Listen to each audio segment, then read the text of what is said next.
itu cara kita mikir. Di sini kita gabungin keduanya.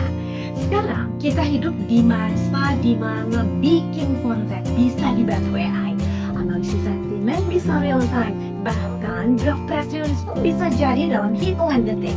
Semua terasa lebih cepat, lebih praktis. Tapi justru di situ pertanyaannya muncul. Kalau semua bisa dibantu mesin, peran PR hari ini di mana?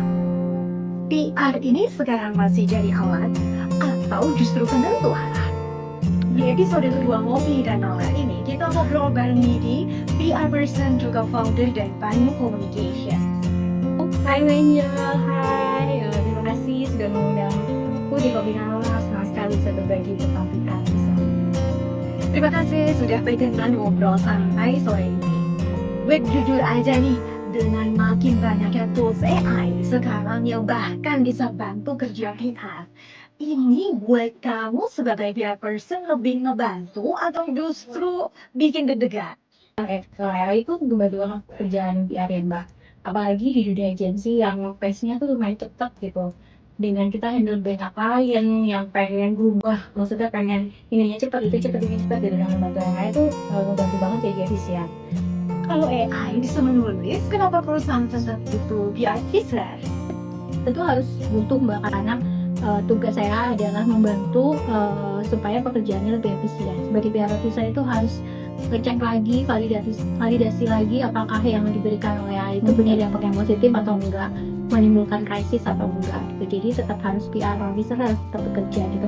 Berarti bukan soal siapa yang bisa bikin konten ya, tapi siapa yang bisa membangun kepercayaan.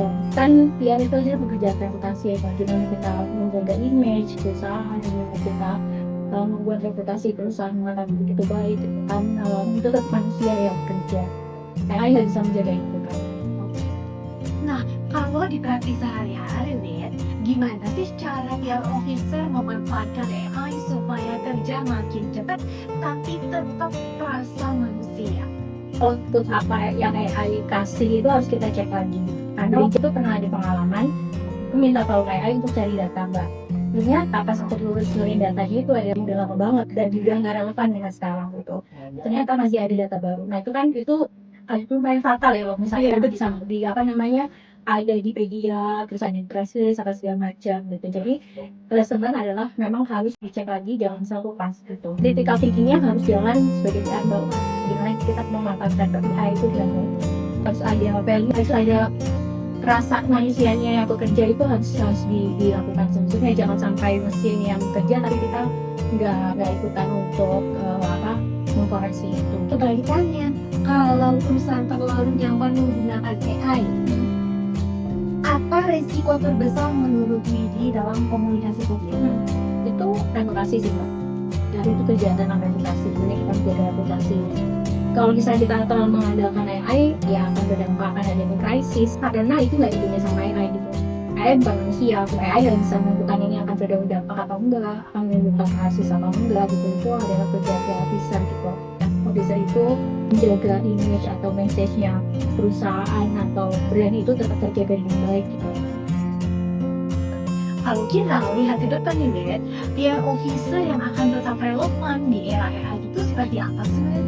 Skill apa yang wajib banget dimiliki? PR itu yang dibutuhkan itu nggak hanya yang jago komunikasi gitu, tapi juga harus adaptif dengan perkembangan zaman.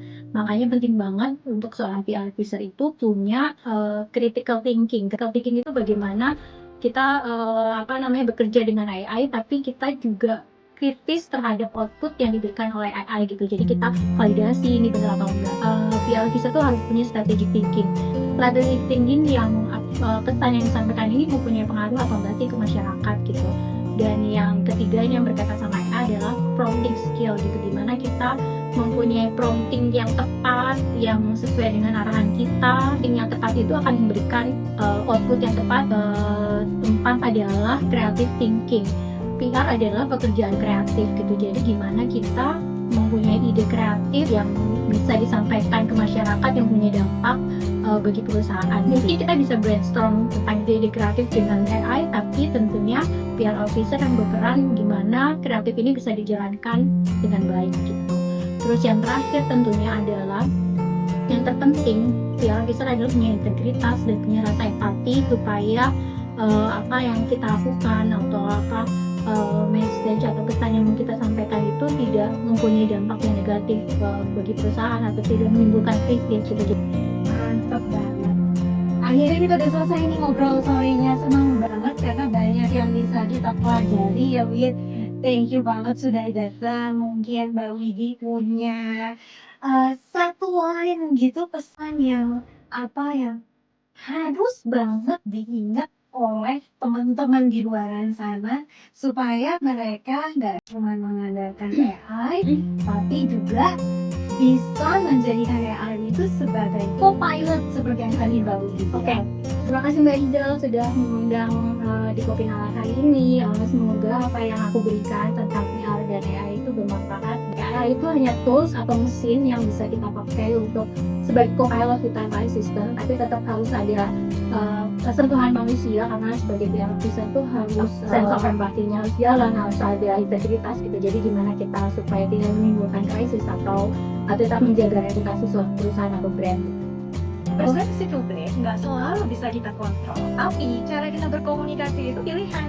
Kita mungkin nggak selalu benar, tapi kita selalu bisa belajar untuk jadi lebih sadar. Karena pada akhirnya, brand bukan soal siapa yang paling cepat membuat pesan, tapi siapa yang paling paham arah. Kalau kamu ada di posisi pilihan hari ini, kamu akan memilih efisiensi atau integritas. Oke. Terima kasih, sampai ketemu di episode Ngopi Nalar berikutnya.